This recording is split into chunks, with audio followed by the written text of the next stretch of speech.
Nama saya Zulfikri, owner atau pemilik Jol Bungalow. Kita ada fasilitas kamar juga di sini. Kamarnya kita ada sekarang ada 12.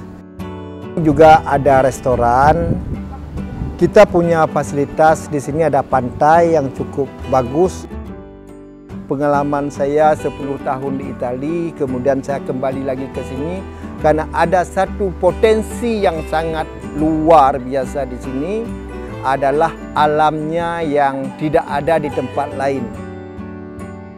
Kalau dari segi makanan kita ada western food, ada pizza di sini, ada spaghetti, ada guacamole, ada grilled chicken potato.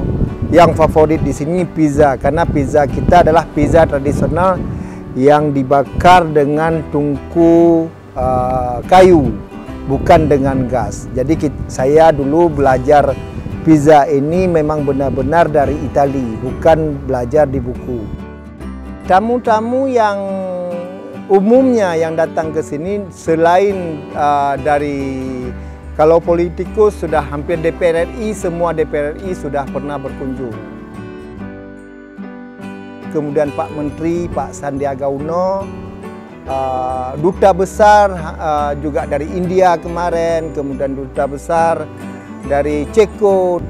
Kami punya slogan Palu Gada, apa lo mau, gue ada. Nah, itulah slogan kami kepada tamu-tamu dan welcome to paradise. Selamat datang di surga kecil. We had a lovely stay at Jol Bungalows. The weather was great. The bungalows were really nice with aircon and comfortable beds. The food was really good. It's a good place to go surfing, to play on the beach, to hang out with your family, and we can't wait to come back.